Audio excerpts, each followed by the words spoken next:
critically, and I believe should it be successful on August 21st, it opens the door to a brand new platform for Eclipse science and brings our organisation closer together as solar and heliospheric physicists join with terrestrial physicists and chemists to do more eclipse studies. And so, as you may or may not have guessed, because I've talked about artificial eclipses and I've talked about natural eclipses, these natural eclipses offer an opportunity to push technological envelopes, engage the public, and get a stronger sense of the unending connection between our sun and us. We have a chance on August 21st to take very, very new technology and put it in the field and test it without having to build a complicated, very expensive artificial eclipse mechanism. So it's really pretty cool to see all the experiments that are going on, and you'll hear about later. And so I think, for me, that's it. And I will hand over to my colleague, Karen. David, cue you up. You want to end with that one? End with thank you? Yeah. Excellent. Thank you, Scott. Thank you all for being here. Thank you to David for all of his hard work on this. I'm from the National Science Foundation. Very fortunate to work in the geospace section, and we are largely responsible for funding science that covers everything from the surface of the sun to the Earth. It's pretty amazing. Since the sun is also a star, the Astronomical Sciences Division at NSF also supports the studies of the sun. So it's pretty exciting. There's a lot of support for solar physics at the National Science Foundation, and we have the great fortune to partner with NASA Heliophysics Science Division as well. We work very closely with those. The Great American Eclipse on August 21st is such an exciting event. It is a really singular and unique event in human history, really. We're in the 21st century. We have this amazing technology. We have social media, and it's happening across the United States. So the entire country can participate. There's never been an event like this in human history where so many people could participate and with such unique technology. There's a lot of citizen science projects that are happening. Folks can participate through this through the Citizen Kate project and through Eclipse Mega Movie, which is a partnership between Google and University of California at Berkeley. The NSF has partnered with the American Astronomical Society to provide a series of mini grants for folks to do eclipse science on their own. And the AAS has fantastic resources for people to get involved. I would recommend checking out their websites if you haven't done so already. We're expecting millions of people to participate in this event, and images and data from this will be collected and analyzed by scientists for years to come. So we're very excited about everything that's going to come out of this. What's particularly special about a natural eclipse is that the moon is a perfect occulter. So it blocks the surface of the sun just perfectly so that you can see very low into the solar atmosphere. This is really different from man-made occulters. So these man-made occulters are called coronagraphs. But usually they're made a little bit larger than the surface of the sun because you want to protect your instruments. And it's very difficult to align them exactly perfectly. So these man-made occulters tend to block out the very low corona.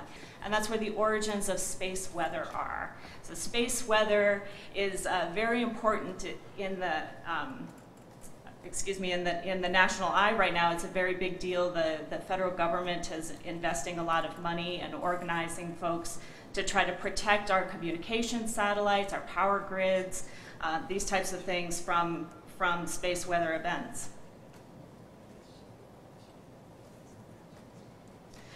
There's a lot of eclipse science that's happening. Of course, that's what I'm interested in at the National Science Foundation. This particular eclipse is being used for instrumentation testing and for crowdsourcing experiments. We don't usually have opportunities to take advantage of so many people being involved in a singular event. This is being treated as a natural laboratory. Some of the really unique studies that are happening are studies of the ionosphere. So this is a charged layer of Earth's atmosphere. And the ionosphere is created because there's driving from the sun. So the sun impacts the atmosphere and charges particles. But when the eclipses happen, there's no more driving from the sun in a particular region. So the ionosphere in this region disappears, they say. It forms a cold spot. And the shadow creates this cold spot, and ripples are expected to form from this. And so folks are going to study that, particularly Josh Semeter at Boston University.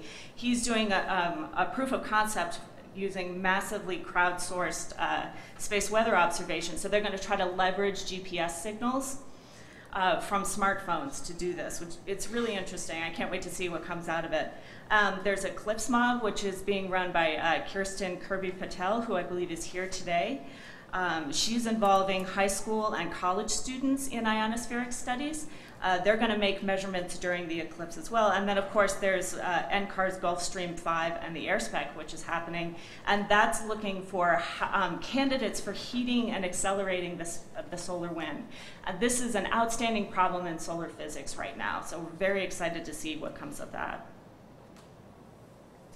Finally, the Astronomical Sciences Division is building the world's largest solar telescope, the Daniel K. Inouye Solar Telescope. This is being built in Hawaii. It's going to act like a microscope on the sun, so it's going to have a small field of view, but take very high-resolution images. So we're really looking forward to the fundamental science that we can get out of this. It'll be unlike anything we've been able to measure in the past. First light is expected in early 2020, so fingers crossed for that. Look forward to it.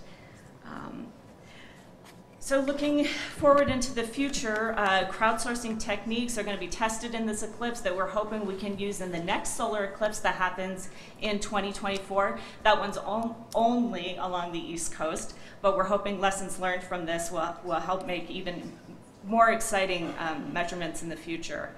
And at NSF, we're continuing to support investigations of the sun and space weather. We cannot wait to see what sort of exciting science comes out of the measurements that are made in a month. And that's it. Thank you very much. Thank you very much for being here and for the invitation extended to me.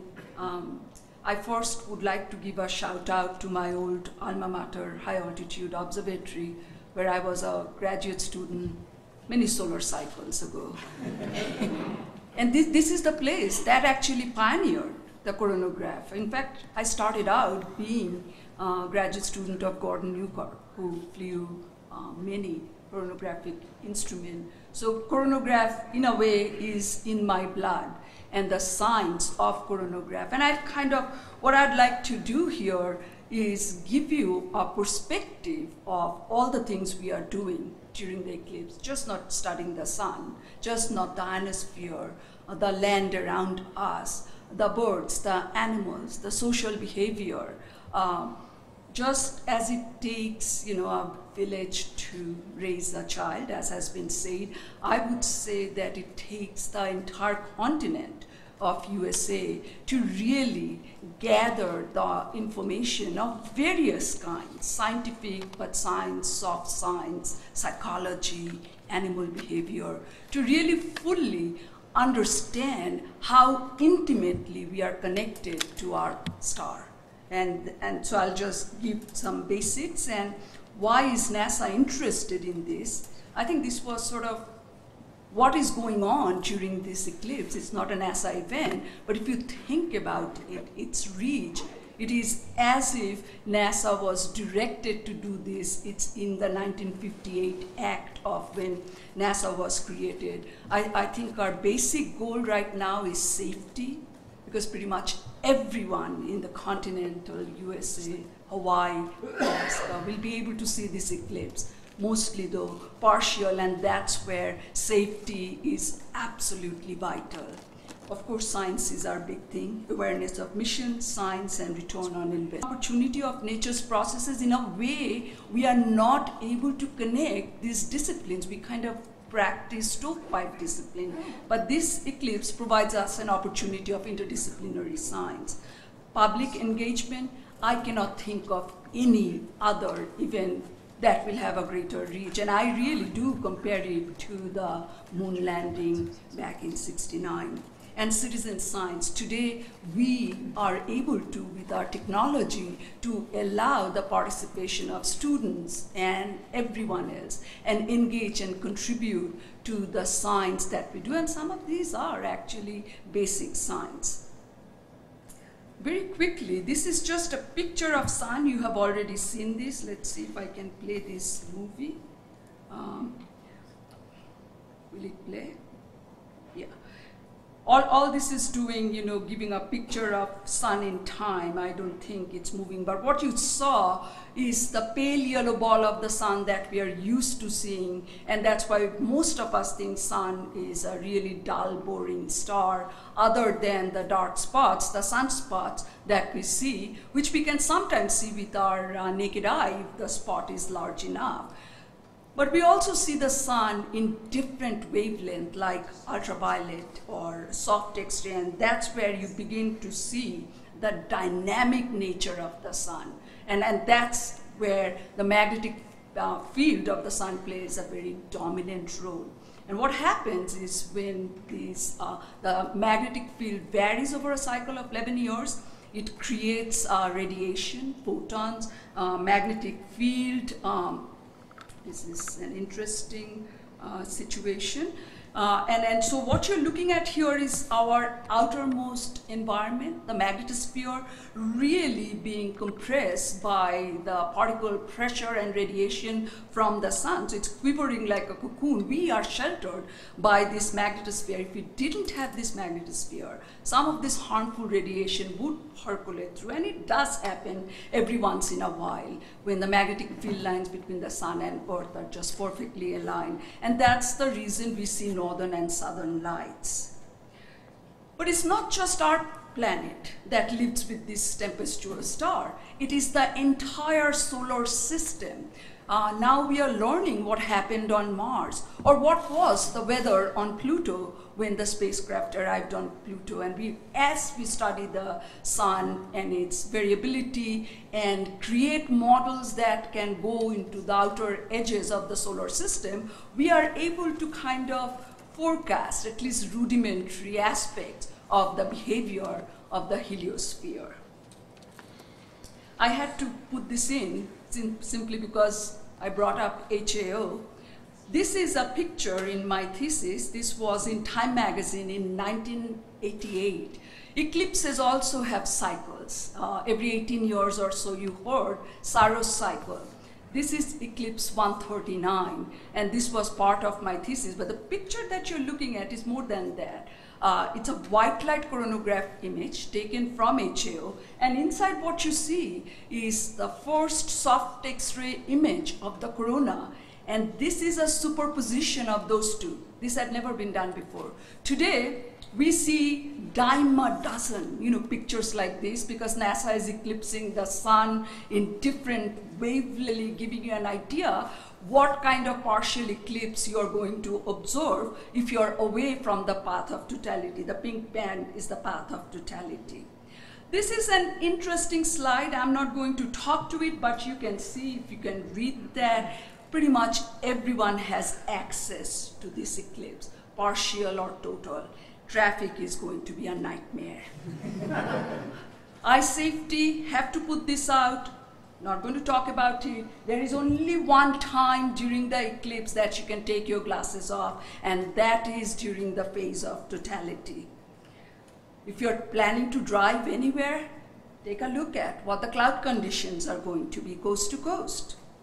This is actually from the Department of Transportation. I would urge you to actually go to these websites if you're planning to drive to the path of totality. This is a chart that actually shows all of the NASA real-time activity and broadcasting that will be going on across the path of totality. And the blue ones are subject matter experts, the green ones are actually live broadcasting that will be happening. So why NASA? Few ideas: study the moon, planetary eclipses, and of course, by extension, by studying the Sun-Earth connection, we can take it to Sun-Planet connection, as we are already doing, but also exoplanet. It is the connection between that exostar and its exoplanet, and what's the dynamic nature of that. This is a movie that was created to kind of give you a view, essentially, of many of the things that NASA is contributing to, along with all our partners. We have many operating spacecraft that will be observing the sun for sure, but we are also be observing the shadow on the Earth from our Earth science missions. We will be observing the ionosphere. We have about 60 balloons strewn through the path, 2,500 miles across, that students will be launching. We have airplanes that will take first ever infrared observations from an airplane, I would say in this wavelength band. Look at Mercury, something we can't study under any other conditions. Not going to go through this, you kind of already know this. These are the basic features on the sun that we study when we look at the total solar eclipse.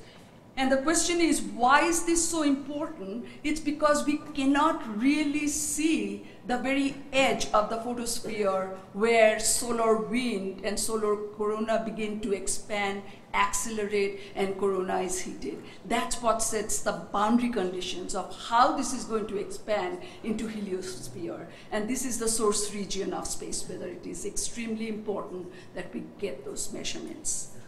Let's see. These were kind of 11 of eclipse from the ground, globe measurements, really taking temperature, density, wind velocity measurement. We will be testing new instruments, new coronagraphs. We have projects like iNatural, partnering with California Academy of Science to really detect animal behavior and record them.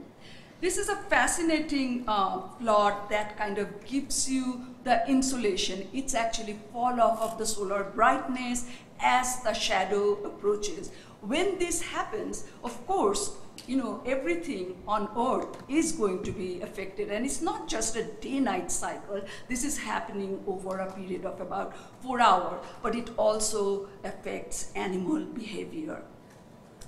And on one example, I'm not going to talk, that we know the details of valley and the mountains on the moon, and as it interacts with the topography of Earth, you are seeing actually it's a polygonal shape object. It's no longer. So where you're going to be matters. It's not a circle. It's fascinating. You should take a look at it.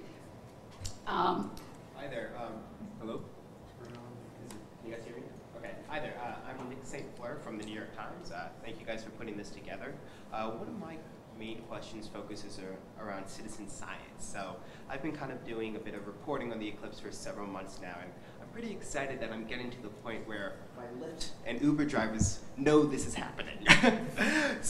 But people are very excited to see how they can kind of contribute. Which of the several citizen science projects happening would you recommend someone who just learns about the eclipse a week before, 2 days before? Which of these projects do you think takes the least amount of, effort to learn how to do and to participate in? And then my follow-up. Smartphones.